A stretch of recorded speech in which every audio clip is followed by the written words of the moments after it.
Olá pessoal, bem-vindos à nossa aula 13. Hoje vamos falar sobre as redes industriais, tá bom? A gente finalizou a parte de redes de computadores, ou seria o curso básico de redes de computadores. Agora vamos passar especificamente para as redes industriais, que também vão ser objetos do nosso estudo, tá certo? Podem reparar aqui que está escrito aula 21, mas na verdade essa aqui é a nossa aula 13, tá? Dando continuidade, porque eu pulei algumas aulas que elas demandariam aqui a gente estar no laboratório, ok? Hoje a nossa pergunta da aula de hoje é qual o principal padrão de comunicação utilizado nas redes industriais e quais são suas principais características, tá certo? Já que a gente está falando de redes industriais, qual que é o que mais utiliza? A gente vai conhecer na aula de hoje.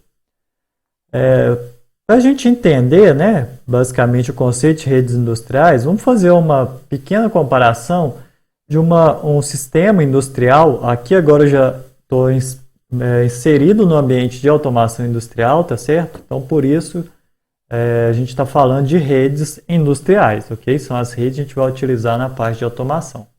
Qual que seria a diferença, então, entre uma rede industrial e um sistema tradicional, que a gente fala que seria um sistema via I/O, né? Que utiliza um par de cabos para cada um. Primeira coisa que a gente tem que compreender é que isso faz parte da arquitetura do sistema de automação, ou seja, como ele é concebido, tá certo? Nos sistemas tradicionais aqui, que a gente chama de VIO, a gente tem cada ponto aqui, lembrando que I/O são as entradas e saídas do meu sistema, né? Válvulas, motores são saídas ou outputs, e botões, chaves fim de curso, sensores são entradas, né? A gente chama de inputs. Então, por isso que a gente fala VIO, que seria via entradas e saídas.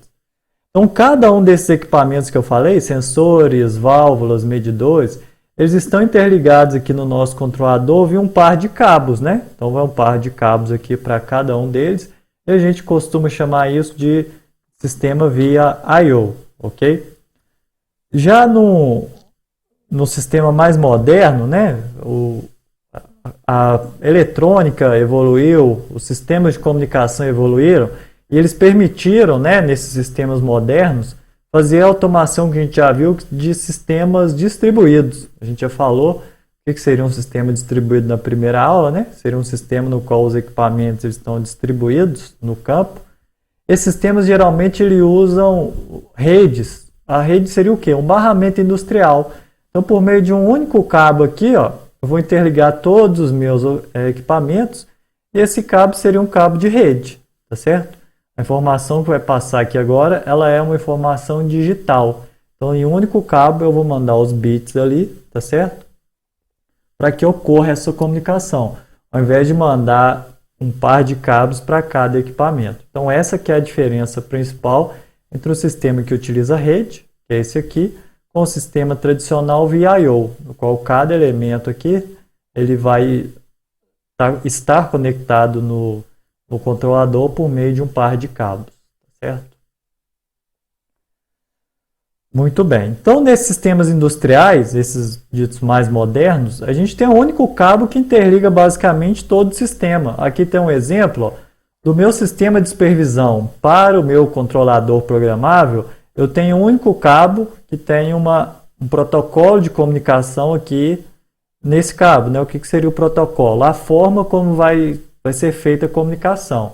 O protocolo é o conjunto de regras que vai definir como é que vai ser feita essa comunicação. E reparem que aqui também, agora já em outra porta, né? Reparem que aqui eu tenho basicamente 3 portas Ethernet. A porta do meio está ligada no meu sistema de supervisão SCADA, tá certo?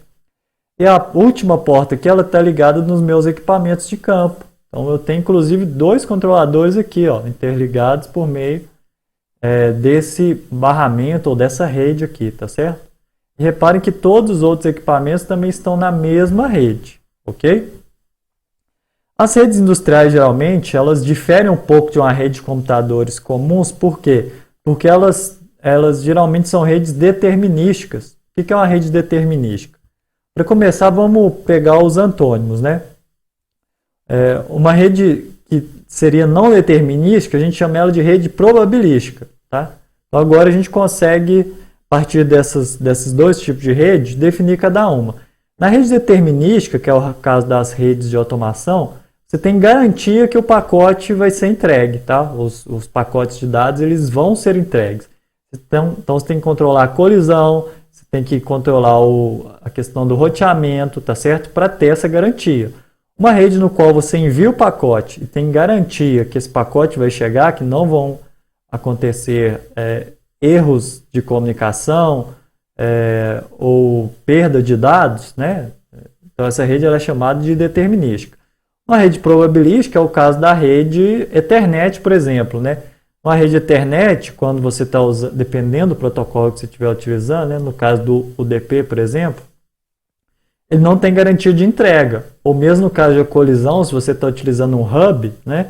Você também não tem garantia que seu pacote vai chegar. Você simplesmente manda e vão falar, torce para que o pacote chegue para que não aconteça colisão. No caso de quando você está utilizando um hub, por exemplo. Então essas redes elas são chamadas de probabilística. Você não tem 100% de garantia que o seu pacote vai ser entregue. Você tem lá um percentual, né, 90% ou 95% dos pacotes vão ser entregues. Nos outros, os dados vão se perder ou vai acontecer colisões, ok? Então, as redes industriais, elas precisam de determinismo, né? Já pensou você, por exemplo, controlando um tanque de ácido sulfúrico ou uma caldeira no qual tem lá grandes temperaturas, grandes pressões? Você mandar um comando via rede de comunicação, esse comando não chegar no equipamento, então é um negócio que de maneira nenhuma pode ocorrer, tá certo? Só que aí vai surgir a nossa primeira dúvida, né? Como é que é o envio de dados, então, nas redes? Então, a primeira coisa que a gente tem que entender aqui é o que seria redes proprietárias e redes abertas, tá? Para a gente entender um pouquinho esse conceito de troca de dados. Uma rede proprietária é uma rede no qual o padrão de comunicação ele é especificado pelo fabricante. Então, o próprio fabricante lá, né, do equipamento, ele faz um protocolo que é dele, certo? E ninguém tem acesso a como que foi programado isso. Então, a gente chama isso de rede proprietária. Só o fabricante tem acesso àquele tipo de comunicação, tá? Ele que sabe como é feito. As redes abertas não. Toda a parte de programação, de funcionamento, ela é aberta e você, se quiser desenvolver uma rede naquele padrão, né, naquele padrão aberto, você pode, tá certo? Não é algo que é específico de um fabricante. Então, a primeira coisa é saber a diferença entre redes proprietárias e redes abertas. Lógico, no caso de uma rede proprietária, você se especificar um equipamento que tem uma rede proprietária, você está limitado àquele fabricante. Você sempre vai ter que comprar daquele fabricante. No caso das redes abertas, elas te dão maior flexibilidade, né? Porque o protocolo de rede aberta, qualquer fabricante pode desenvolver, né, equipamentos para aquela rede, então você pode ter diferentes fabricantes na sua planta e todos os equipamentos funcionando em conjunto. Tudo bem, então a primeira forma da gente fazer a transmissão de dados é por meio da transmissão paralela. O que seria uma transmissão de dados paralela? Imagina que a gente quer transmitir um byte de informação, né? Lembrando, um byte são 1, 2, 3, 4, 5, 6, 7, 8 bits, ok? Na transmissão paralela, a gente teria um cabo para cada bit. Então aqui, por exemplo, eu tenho 1, 2, 3, 4, 5, 6, 7, 8 cabos para enviar aqui esse byte, né, esses 8 bits, para o receptor. Então esse que é o conceito de transmissão paralela, né? A gente vai enviar todos os bytes de uma vez, cada um em um fio, ou cada um em um canal, tá certo? O problema é que esse tipo de comunicação ele acaba se tornando inviável porque, por exemplo, imagine que você vai fazer uma comunicação entre dois equipamentos que estão a 100 metros um do outro. Para você fazer essa comunicação a 100 metros, né, cada canal de comunicação é um cabo, então você vai gastar 8 cabos, 800 metros de cabo. Acaba ficando uma solução muito cara e inviável, né? Apesar que você tem velocidade, que você está mandando todos os bits de uma vez ali, em questão de infraestrutura e custo, é uma solução muito cara. Então, o que a gente faz nesse caso? A gente usa o segundo tipo de transmissão, que até por isso é a mais comum, que é a transmissão serial, né? Por causa desses custos e da dificuldade operacional mesmo, né? Imagina você manobrar um cabo que tem 8 fios lá dentro. É um cabo muito pesado, né? Os cabos geralmente são de cobre, como a gente viu, então não é um negócio que é fácil de fazer instalação, ok? Então, a solução seria a comunicação serial. Na verdade, não é solução, é um outro tipo de comunicação, né? No qual os bits eles são enviados por meio de um único fio e se envia um único bit de cada vez. Então, aquela mesma transmissão, a gente fosse fazer ela de maneira serial, a gente ia fazer o quê? Envia o bit 1, envia o bit 1, envia o bit 2, envia o bit 3, 4, 5, 6, 7 e 8, tá certo? Você já deve ter percebido que a velocidade ela é um pouco menor, né? Mas a gente ganha nessa economia de quantidade de cabos, por exemplo, tá certo? A gente falando aí de sistemas de comunicação que trabalham em gigahertz, megahertz, né? Ou seja, conseguem trabalhar aí com 1 milhão de operações por segundo, 1 bilhão de operações por segundo, 1 bit aqui por vez, né? Você trabalhando a 1 bilhão de operações por segundo, mesmo assim vai ser algo bem rápido. Então essa, né, é uma forma que ela é bastante utilizada hoje, tá certo? Muito bem. Mas aí vai surgir uma segunda pergunta, né? Quais são as formas da gente enviar os dados de uma maneira bit a bit, né? Como é que eu posso enviar esses bits aqui na transmissão serial? A primeira forma vai ser a que a gente chama de comunicação serial síncrona, tá? Como é que funciona isso, né? Como é que a gente vai saber quando é que é um bit, quando é que não é, e quando eu não estiver transmitindo, vai ter o quê? Então, a primeira forma de a gente resolver isso é com a comunicação serial síncrona. Como é que funciona isso? A gente vai ter um clock aqui, tá certo? Um clock externo, no qual esse clock ele vai, o nome já fala, né? Um relógio, então ele que vai ditar o ritmo da comunicação. Então, toda vez que eu tiver aqui no meu clock, por exemplo, aqui tem os dois sinais, o clock e os dados que eu quero transmitir. Eu quero transmitir, então, os bits 1100, 1010, ok? Em hexadecimal, isso aqui é 53. Se a gente pegar pela tabela ASCII, é a letra S, tá bom? O S maiúsculo. Então, se eu quero transmitir esses dados, como é que eu faço?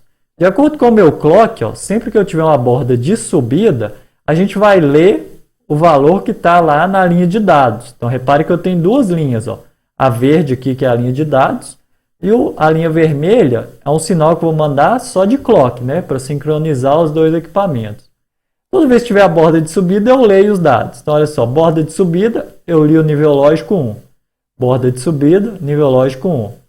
Borda de subida, nível lógico 0. Repare que aqui entre as bordas, ó, o sinal de dados mudou, né? Porque eu queria transmitir 1100, então ele mudou no intervalo e a hora que eu fiz a leitura ele já estava em 0. No 3 eu li o 0 de novo. No 4 ele mudou entre o 3 e o 4, eu li 1. Entre o 4 e o 5, né, as bordas de subida, ele mudou para 0. Entre o 5 e o 6 ele mudou para 1 de novo. Entre o 6 e o 7 mudou para 0, tá certo? Então, nesses momentos eu fiz a leitura e do lado de cá o que eu recebi? 11001010. Então, esse sinal de clock que vai me falar quando é que eu tenho que fazer a leitura, tá certo? Então, nesse caso, né, na comunicação serial síncrona, a gente tem o tempo dividido em intervalos de tamanho fixo, né? Então, entre 0 e 1 eu sempre vou ter o mesmo tempo entre duas leituras consecutivas. E aqui eu não preciso de um bit de início ou parada, tá certo? Vocês vão ver que no próximo caso a gente vai precisar. Por quê? Porque quando eu quero ler, a gente envia o sinal de clock, tá certo? Quando a gente está no estado que a gente chama de idle, né, que o canal não está sendo utilizado, o sinal de clock aqui ele fica em 1, né? Então não tem mudança de estados, tá certo? Então, se não tem mudança de estado, não tem borda de subida, eu não preciso fazer a leitura, ok? Muito bem. Outra forma seria como? Outra forma seria a comunicação serial assíncrona. Nessa comunicação serial assíncrona, a gente não tem o gerador de clock externo. A gente tem apenas aqui, ó, o canal de comunicação, tá certo? E como a gente não tem um gerador de clock externo, né, mas a gente tem um gerador de clock interno, cada equipamento aqui ele tem um relógio daquele, tá certo? Então cada equipamento tem internamente configurado qual a taxa que ele vai ler. Essa taxa a gente chama de baud rate. Você já deve ter visto isso mexendo lá no Arduino, né? Quando você vai fazer a comunicação serial, você seta lá o baud rate. Geralmente é 4800, 9600, 19200, né? Inclusive são múltiplos de 2. Isso que é o baud rate. É a taxa de comunicação interna que a gente vai ler os bits. Por quê? Imagina que esse equipamento aqui está lendo 2 bits por segundo. Esse equipamento, enviando, né? Se está escrito TX aqui, significa que ele é o transmissor. Então aqui ele está enviando 2 bits por segundo. Mas esse equipamento que é o receptor aqui, ele está lendo apenas 1 bit por segundo. Então se eu enviar, por exemplo, 1100, o que ele vai ler? 1 e 0 apenas, tá certo? Porque ele está lendo metade dos bits apenas. Então a comunicação ela tem que estar setada para o mesmo baud rate, ok? Inclusive no Arduino dá para a gente fazer uma experiência. Vocês mudarem o baud rate lá na hora de fazer a comunicação, repara o que vai aparecer lá no monitor serial. Parece um negócio totalmente sem lógica, porque você está lendo uma frequência diferente do que os dados estão sendo enviados, ok? Nesse caso aqui, como a gente não tem um bit externo de clock, né, como é que ele sabe quando é que termina ou quando é que começa uma mensagem? A gente tem uns bits aqui que chama de bit de start e bit de stop, tá certo? Esses bits deixa eu voltar aqui. Na verdade, é aqui mesmo. Então, como a gente não tem esse sinal externo, né? A gente usa um bit para falar que vai começar a comunicação e outro bit para falar que vai terminar a comunicação. Quando não estiver tendo comunicação, a gente deixa o sinal no estado que a gente chama de idle, tá? Que é simplesmente o nível lógico alto. Então, quando eu tenho aqui, ó, do nível lógico alto para o baixo, é o bit de start, tá? E depois, quando continua aqui em nível lógico alto, é o bit de stop, ok? Muito bem. Então, a gente já falou, né, que os equipamentos eles têm que estar no mesmo baud rate, porque eles têm que ler a mesma sequência de bits no byte, tá certo? Então, eu vou enviar 8 bits aqui, eles têm que ler na mesma taxa, ok? Essa transmissão ela pode começar a qualquer momento, né? Basta que tenha um bit de start aqui. E geralmente esse baud rate ele é dado num padrão de bits por segundo, porque o normal, né, a gente viu lá que tem uma diferença entre baud rate e bit rate, né? Na verdade, a gente chamou de velocidade de transmissão e velocidade de comunicação, né?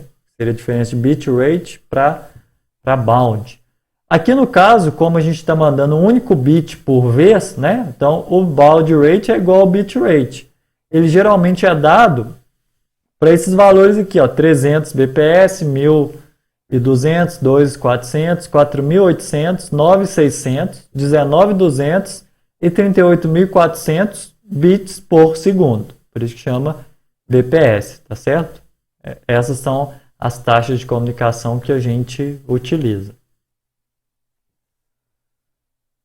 Ok, como a gente já falou, né, a transmissão ela é feita byte por byte. Sempre tem aqui um bit de start para falar que a comunicação começou. E no final também a gente tem um bit de stop. O bit de start é a transição do nível lógico 1 para o 0. Então é isso que fala que vai começar a comunicação. E a partir disso, né, de acordo com o clock interno lá, a gente setou a velocidade de leitura. Ele vai ler os bits aqui até o bit de stop. Muito bem. Então, após ter enviado todos os bits de dados aqui, né, pode ter, não é todos os casos, que tem um bit que a gente chama de paridade, que é um bit que ele vai falar se tem um número par ou ímpar de uns e zeros, tá? Esse que é o bit de paridade. Para que a gente usa isso? Para detecção de erros. Porque você mandou um número ímpar aqui e o bit de paridade está falando que tem um número par nos dados, né? Um número uns número par de uns aqui nos dados, então tem uma coisa errada. Você descarta aquela mensagem, porque seria um número ímpar de uns, né, de nível lógico uns. Então é assim que a gente usa para detectar erro. Depois disso, né, esse valor aqui é opcional, bit de paridade, a gente vai finalizar com um ou mais bits de uns, falando que a mensagem terminou. Então isso que seria o stop bit, tá certo? O sistema depois do stop bit, então ele entra em repouso, tá? Que a gente chama de estado idle, que é basicamente o nível lógico alto aqui, vai manter o nível lógico alto aqui nesse canal de comunicação, até que ocorra um bit de start novamente, né? Que é a transição para zero, tá certo? Vou cortar esse vídeo por aqui para não ficar muito longo e a gente já continua na segunda parte da nossa aula.